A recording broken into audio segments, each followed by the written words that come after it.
from a rising football star to one of the most shocking criminals in Brazil's history. Today, we're diving into the dark and disturbing story of Bruno Fernandes de Souza, the Brazilian goalkeeper who went from fame to infamy. This is the story of a career destroyed by a horrific crime. Bruno Fernandes de Souza, once a highly regarded goalkeeper in Brazilian football, was on his way to stardom. After playing for major clubs like Atlético Mineiro and Corinthians, he joined Flamengo, one of Brazil's biggest clubs. With his incredible shot-stopping skills and rare talent for scoring goals from set pieces, he was even on the radar for Brazil's national team ahead of the 2010 World Cup. But in the very same year, the rising star's career came crashing down after he became involved in one of the most horrifying crimes in Brazilian sports history. Bruno's football career started with promise. Flamengo, impressed with his talent, paid €3 million to bring him on board, and he soon became the team's captain. Known for his leadership and even scoring free kicks, a rare feat for a goalkeeper, Bruno was making headlines for all the right reasons. There were even rumors that he might be selected for Brazil's squad for the South Africa World Cup.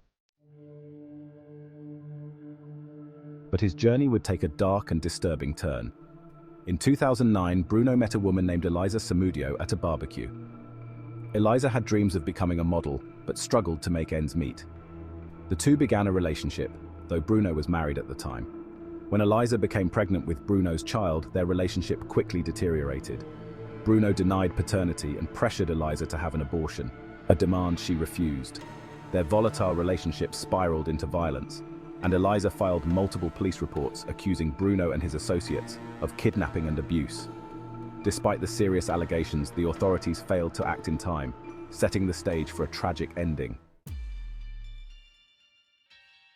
In 2010, Elisa was lured to Bruno's farm under the pretense of negotiating child support.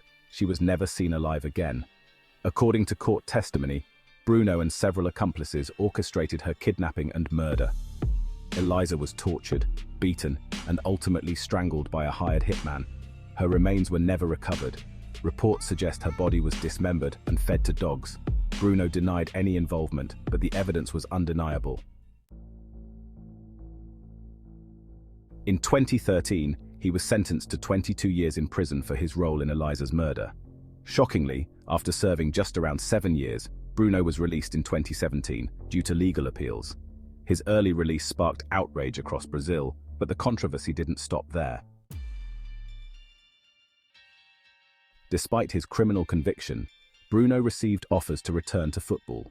He briefly signed with a second division team, BOA Esporte Club, but public backlash, including sponsors pulling out, forced the club to sever ties with him. In 2019, Bruno was placed under house arrest for the remainder of his sentence. Despite everything, he even managed to play for a lower league team, Rio Branco, which caused further pain to Elisa's family, particularly her mother. Bruno officially retired from football in 2021, shifting his focus to a new career as an investor. However, his name will forever be linked to one of the darkest chapters in Brazilian sports. His case not only shocked the world, but also raised questions about Brazil's justice system and the protection of women. Bruno Fernandes de Souza had it all: fame, fortune, and a promising career. But behind the spotlight was a horrifying crime that ended one life and forever tainted his own.